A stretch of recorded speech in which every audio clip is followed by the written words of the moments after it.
Hi, welcome to or back to my channel. My name's Annie, and today I'm going to be talking about some new releases I'm excited for in 2025.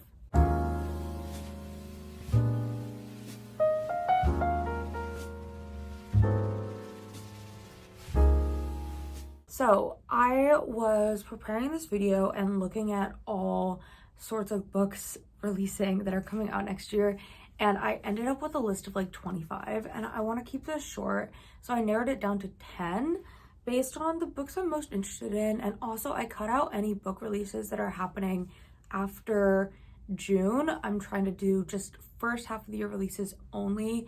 To be fair, a lot of releases for the second half of the year aren't announced yet, but I did find a couple by authors I liked that I am excited for. I will probably be making a video on those in June, hopefully, if I remember to.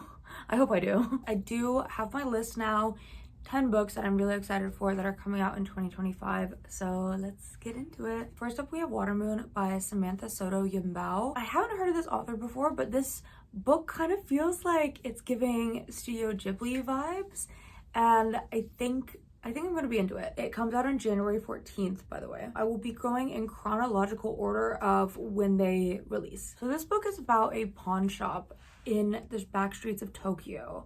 Actually, most people don't even know it exists. Usually there's just a ramen shop there.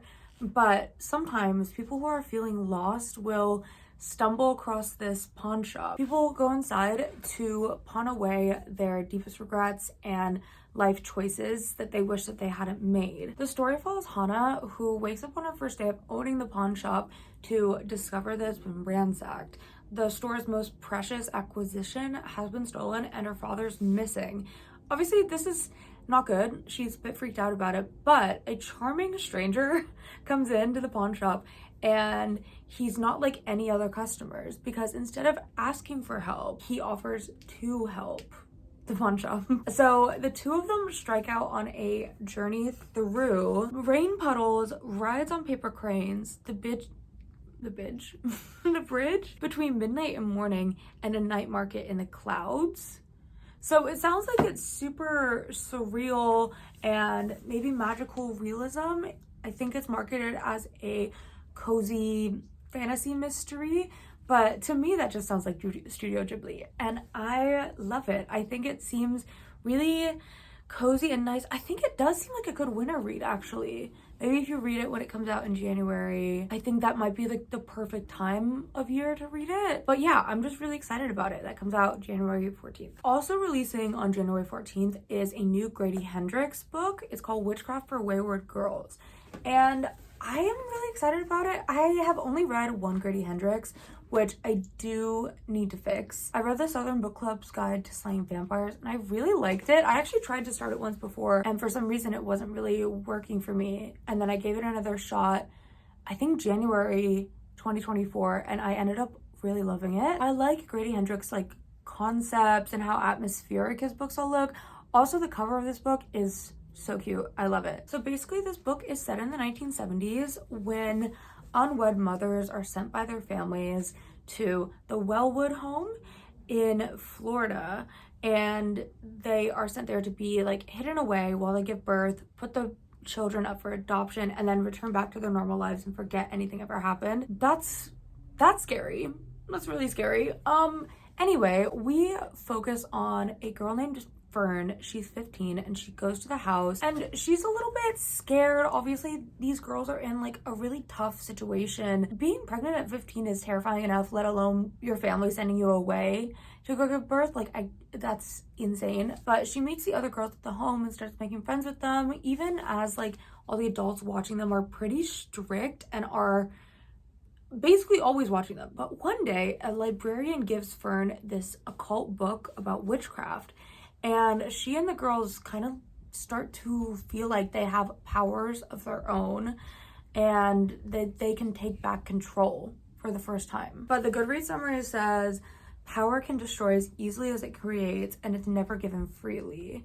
There's always a price to be paid, and it's usually paid in blood. I know that Grady Hendrix does write horror books, and I'm interested to see how this novel tackles a horror aspect, because I think on reading the summary, it wouldn't necessarily really give horror. Like, I know that witchcraft gone wrong maybe is scary, but I don't know. I just want to see where it goes. I'm also really intrigued by the setting, like an old manor in Florida in the summer of 1970. Also, Florida in the summer sounds disgusting, I can't lie. I'm just really excited about this one. The next release I have to talk about is actually coming out in February, and it's a nonfiction. It's called Cleavage: Men, Women, and the Space Between Us by Jennifer Finney Boylan. Basically, I had never heard of Jennifer Boylan before I started researching this video, but apparently she wrote a memoir in 2023 about her experience as a trans woman, and it became the first best-selling book by a trans author in America. And sorry, I was trying to fix my curtains, which just will not stay. Over there. That's fine. It's fine. Whatever. So basically, Cleavage is a deep dive into gender identity, and it also explores how the experience for Boylan coming out in 2003 was actually quite a positive one, and she was met with a lot of love. I don't think that, obviously, this is the experience of every trans person back then. It was just how her story was received, but she goes into how coming out as a trans person today can be more difficult in a lot of aspects. The Goodreads summary actually mentions today's era of blowback and fear. Also, I'm trying not to quote from Goodreads summaries a lot, but I think for something like a nonfiction or summaries that I just couldn't write as well by myself, I will be referencing like little parts of them, but most of my summaries I'm going to be giving you are like ones that I've written myself, or just kind of me explaining what I could get from the summaries that I read, because I do hate it when people just read Goodreads reviews and videos. It feels really lazy. So I'm gonna try to use it sparingly, but sometimes I do think, especially for a nonfiction, I don't want to really get things wrong. And then the book also asks questions that, again, I'll be reading off, but it's questions such as: how does gender affect our sense of self, our body image, the passage of time, and the friends we lose and keep? And it's apparently a nonfiction book that does go into all these issues of gender, but has kind of a center of love. I don't really know. I don't know how that's gonna work, but I'm really intrigued to read it. I would love to learn more about the trans experience. And clearly, Jennifer Finney Boylan has been trans for quite some time and experienced a lot of changes, I would assume, since her book released in 2003. Anyway, words are not really coming to me today. I apologize. The next one I'm really excited about. Never heard of this author before either. Her name is Kat Dunn, and the book is called Hungerstone. And basically, it's about this woman named Lenore. She's married to this guy named Henry, who honestly, he kind of sounds like a dud. Their relationship is kind of stale, and they don't have a kid to like bridge any sort of gap between them, which is also not how it should be used. But you know, there's nothing like really keeping them that interested in each other. They live in London. He works in steel, but then he finds an opportunity to like advance his growth, and they end up moving to the English countryside into this kind of forbidding manor. And her husband, Henry, decides he wants to host a hunt, but for some reason, this is making Lenore a bit uneasy because she remembers what happened at the last time he threw a hunt. Even though they don't talk about it, it's a secret that haunts their marriage. But what's most exciting about this book to me is that it's sapphic. A new woman moves to town named Carmilla. Or actually, no. Sorry, she's coming for the hunt, but her carriage breaks down. I don't know when this is set. I think it's probably Victorian England. Her carriage breaks down, and she moves into their place, I guess, for the hunt. And obviously, this is a Carmilla retelling. I've never read Carmilla, so I need to do that before February 18th, when this book comes out. So it says that Carmilla is weak and pale during the day, but she's vibrant at night. People in the town are starting to like fall sick, and you know, she's a vampire. Carmilla starts awakening some desires in Lenora, and I am so excited for this. I want to read much more sapphic fiction in 2025. I have recently, within the last couple months, come out as bisexual. Honestly, something I didn't even know about myself until this past year. And yeah, I want to be reading more sapphic books. It says that it's set against the violent wilderness of the Moors and the uncontrolled appetite of the Industrial Revolution. Hungerstone is a compulsive feminist reworking of Carmilla, a captivating story of appetite and desire. I can't wait, and the cover is stunning. Look at that. Stunning. I honestly, I think out of the 4 books I've talked about so far, I'm most excited about this one, as you can probably tell. Oh, hi, Peppa. Hey, girl. Hey, queen. Next up, we have Oathbound by Tracy Deonn. I'm so excited about this. This is the 3rd Legendborn book. So if you don't know, the Legendborn cycle is a series by Tracy Deonn. I think Legendborn was her debut novel, if I'm not mistaken. And it follows a girl named Bree who goes to school at this... Peppa, what are you doing? Sorry, my dog's over there. It follows this girl named Bree who gets accepted into this like pre-college program at UNC where she's in high school, but she's going there to take classes. I don't know. Her mom has recently passed in the 1st book, and she felt like there was something that just wasn't quite right about everything that happened there. The police were kind of just like, yep, she died. And Bree feels like something else was happening. I'm sorry about my dog wrestling back there. Oh, it's because she went inside a bush. Anyway, sorry, I have to I have to keep going. On her first night there is an attack by a monster in these woods by the campus where she is with a bunch of other students, but she's like the only person that sees it except for this one other guy. And then she finds out about this whole secret society that's based on a Arthurian legend. Like, there's Papa. Oh my god, I'm getting so sidetracked. Anyway, it's about her experience as a Black student in the Deep South in today's world. It's about her joining the society that she's not supposed to be a part of because it's supposed to be based on like the very white ancestry of the real King Arthur. And everyone's kind of like, well, why do you know our secrets? Like, you don't belong here. It's so good. The 2nd book I really liked. I think a lot of people thought it was not as good as the 1st one, but I liked them both.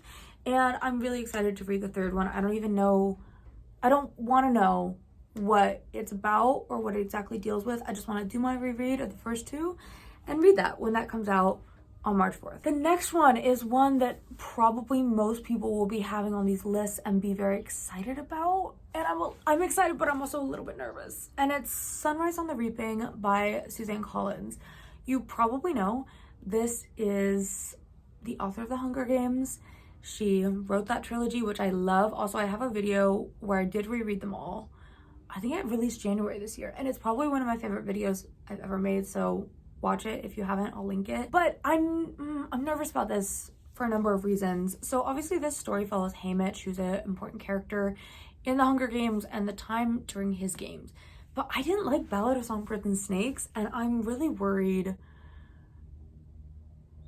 I'm worried that I won't like this one, and I really want to like it. And I think it's also worrying that like this book is kind of announced in conjunction with a film. Like, I just don't know that makes me the most confident in feeling like maybe this story needs to be told, or if Suzanne Collins was like really inspired to write this book, or if it's more of like a money thing. I don't know. I want it to be good, but I'm nervous. Regardless, I'll be reading it, and it's coming out on March 18th.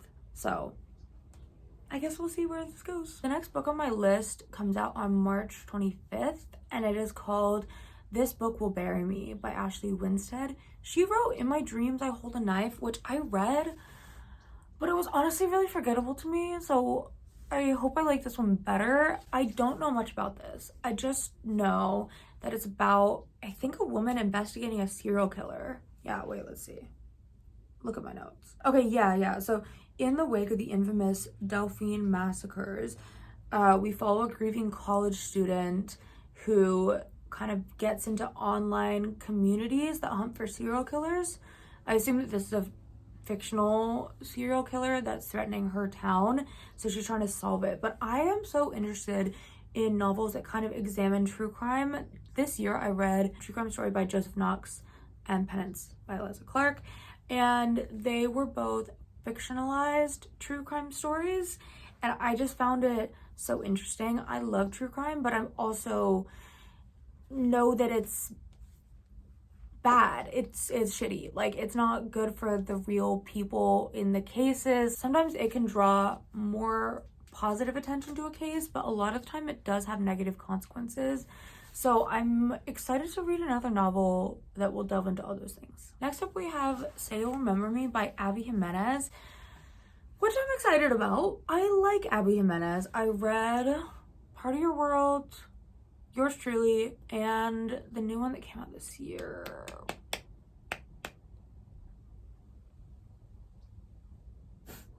Which I can't remember the name of. I liked it okay. It wasn't my favorite thing I've ever read. I really liked Yours Truly by her. I'm not a big romance reader, but I will always read Abby Jimenez and Emily Henry books when they come out. I love Emily Henry. Abby Jimenez, I'm like not quite sold on. But this one looks cute. Like, I'm mostly excited about it because of the author, I have to admit. All I know is that the love interest is a veterinarian who's super cute. So that's good. And the main character, like, they somehow don't like each other at first, and then they go on this date and it's really good, and she's like, why not end it here? But then things continue. That's what I know. And honestly, I don't really want to know too much going in. Like, I think I'm just gonna go on this little ride with Abby Jimenez, and I'm gonna see how it goes. This is actually, oh my god, Just for the Summer. Okay, I was like, why can I not remember the name of the last book? Yeah, that one was like, okay, it was fun. I hope that Say You'll Remember Me is a good book. Is it actually based on a Taylor Swift lyric? Is that how it is for the title? Say you'll remember me. Like Wildest Dreams. I don't know, I'm not a big Swiftie, but I do like 1989. Anyway, that's a tangent. Book 9, I am really excited about because it's a new Emily Henry, Great Big Beautiful Life, which the title kind of reminds me of Beautiful World, Where Are You? By Sally Rooney, which I haven't read. So I should probably fix that. This one comes out on April 22nd, and I just love Emily Henry. Like, her ability to write really compelling romances that are really well written and have a good literary aspect, and also go into lots of other things. Like, some of her books explore grief a lot. Sometimes they explore really complicated family dynamics. I love her books. And this one is about two writers that get a deal to like stay in this mansion for a month and write books, but they really don't get along. Which honestly sounds super basic. Like, I know that there will be more about it that's interesting because it's Emily Henry. I hope I like this one because while I think all her books are pretty good, I think that some of them, like, they'll hit for you depending on who you are. I really liked Funny Story, which came out this year, although sometimes I second guess myself and I'm like, did I give it 5 stars because of where I was at or because the book was good? But before that, I didn't really love Happy Place, so we'll see. But auto by author for me, like, honestly, I really do love her stuff, so I'm really excited about this. And finally, another sapphic book, one I'm super excited about, Bury Our Bones in the Midnight Soil by V.E. Schwab. I can't wait. All I know, because this does come out in June, is that it's about 3 vampire women with 3 different settings, and it's sapphic, and that's kind of all I need to know. I love V.E. Schwab. I do need to read Vicious. I haven't read her Vicious books, and I really want to reread A Darker Shade of Magic, maybe sometime in 2025, because the new book came out last year, and I was like, well, I would read that, but I haven't reread those books in ages. I'm gonna read you the summary on Goodreads because it's super short and this is all the information we have. So it's set in Santo Domenico de la Caldaza, sorry if my pronunciation is bad, in 1532, London in 1837, and Boston in 2019. And it says, 3 young women, their bodies planted in the same soil, their stories tangling like roots. One grows high, and one grows deep, and one grows wild, and all of them grow teeth. I don't know. I'm just excited about it. June 10th, I believe. Yeah, June 10th. I can't wait. So that's all the books I have. I am so excited about this new reading year. Like, I just think this end of year slash beginning of the year period for me is always filled with me being so ambitious about my book goals. But I hope I get around to all 10 of these books next year. Let me know in the comments if there's any books that you're really excited about that are releasing in 2025. If you liked this video, give it a like and consider subscribing to my channel. I have lots of fun videos planned, especially for the end of the year. Also, if you watch this one in the video, leave a little like celebration emoji because it is almost the new year. I hope you guys are doing well. Hope you're having a good holiday season, and I will see you in a new video soon. Bye.